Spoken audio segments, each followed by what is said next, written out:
The old man has some garden wisdom to share with you. Hey there, you beautiful heathen. Welcome to the heart. I'm Matt Sargent, and this is Iwell's Initiations. Thanks for tuning in. Today we're going to be talking about Odin's garden wisdom. The last couple episodes we've talked about some of Freyr's garden wisdom, and well, Freyr is the lord of the field and forest. If you recall the lore, in my opinion, Odin and his brothers are the original landscapers. In the Voluspa, we hear about how Odin Vili and VE kill Ymir, the giant, and they make Midgard out of his body. The sea is his blood, the mountains are his bones, and it's an interesting story to say the least. But if we're talking about the ecological garden, which is something I really feel that all heathens should be striving to implement into their life however they can, whether it's in a apartment balcony or in an urban city lot, or if you live in the country and you have some acreage, utilizing the principles of an eco garden, which are based on natural design, which is based on the principles that Odin and his brothers set forth when they designed Midgard. It's going to be the most productive form of garden you can grow as far as producing food, fiber, fuel, and medicine, and also the most friendly to maintaining life here on Midgard, because the eco garden will provide benefits to the other inhabitants of Midgard, not just humans, but animals, wildlife, the birds, the bees, all that great stuff. A common thing that we see in a traditional garden or a traditional farm is a very man-made concept, and part of why agriculture does not look natural. And it's because it's efficient and it's easy to use machines or tools in, and that would be the straight row. You've got rows of corn in a straight row, or rows of wheat, or rows of lettuce, and then cabbage, and then broccoli, whatever your crops are, and it's all in straight rows. And having been a farmer myself, I can say that that's a lot easier to manage with tools such as a tractor or even hand tools. But when we look at nature, there's not a straight line anywhere in nature. And you can actually increase productivity by utilizing patterns found in nature. One of the key components here is say you take a straight line and you bend it. In the same space, you now have more surface area, which means that you can grow more crops. So even if you were to adjust your crop planting to the contour of your land, you will have more heads of lettuce in a curvilinear row than you would in a straight row. You following? We can take that concept and look at other patterns found in nature. And some of these patterns would be the spiroform that you can find all throughout nature. The horns of a sheep is a great example. You can even find the spiral forms in the sunflowers that you might want to grow in your garden. Another great pattern that will increase productivity or growing space would be to look at the branching pattern of leaves or trees. And say we take a tree like maybe a yew tree, Yggdrasil perchance, and you have a main trunk, and that can be your main garden path. And then you have branches coming off of it, and these can be secondary paths that get frequented often, but not as often as the main path. And then from the branch, you have your smaller branches. And these are little footpaths that you might walk on occasionally, and the rest of the soil is undisturbed, as that's where you're growing your crops. So using these patterns found in nature and utilizing them in your landscape design can boost the area that you have as far as a productive area. If you're following me, I hope this makes sense.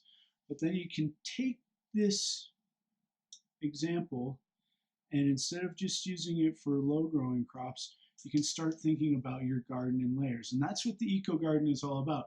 Since we have perennials as part of it, and we're mimicking forests in most places, whatever the mature ecosystem of your area is. So if you're looking at a forest, for example, you're going to have a canopy tree growing nice and tall. It's generally to put these to the north side of a landscape so they don't shade out the rest of the crops, at least in the northern hemisphere.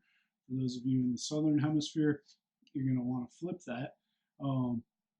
But so if you have tall stuff to the north and progressively smaller stuff to the south, you're maximizing the solar gains you're going to be getting. And if you were to utilize these with the curvilinear rows, maybe a mandala is pictured right above me, you can create sun traps which produce even more solar gains. So you have your tall trees, you have smaller trees in and amongst them, then you have shrubs in the herbaceous layer.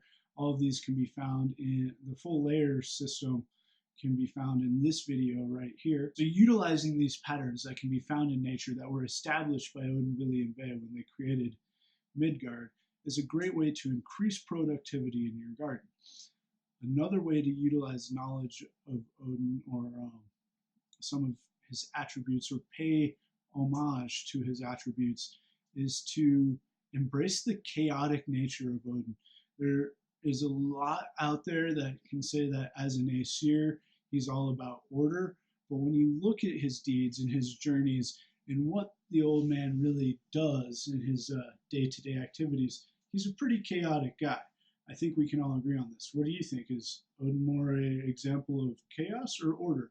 Leave a note in the comments. When we establish an eco garden and we're using the patterns that are based off of what I was talking about, and we utilize the layering system of the eco garden, you start embracing a almost chaotic nature.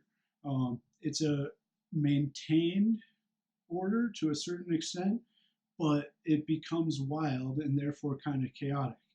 And that is something that definitely speaks to me of the old man. Does it speak to you of him? Let me know. The last way in which the eco garden embraces Odin's persona is that it is highly dependent on death. And I'm not saying you need to go have a raging battle and feed all your plants with the blood of your enemies. It's a great joke though. But in the eco garden, things are always living and dying. You have short-lived crops. You might even be intentionally growing cover crops and letting them die to feed the soil, etc. But Odin, although he's commonly considered a god of wisdom or a god of war, he's also known as a god of death. And that's where the whole Valhalla thing comes in. And why Odin is a bloodthirsty warrior and a god of war is because he is a god of death, and he is very much associated with the cult of death in pre-Christian Scandinavia. And in the eco garden, we're embracing the role of death and its renewal of life. And we see this when we leave leaves to fall off the tree and they kind of rot and feed the soil, or we intentionally grow a cover crop and we terminate it and kill it to feed the soil, or we're chopping and dropping various plants again to feed the soil and keep the soil covered. So by honoring the role of death and the succession of life that it begins, you are very much embracing the wisdom of Odin. I hope you found this video of value. If you're new to the channel, consider subscribing. Make sure you turn on that bell notification, ding the bell. That way you won't miss any future episodes. Until next time, happy growing.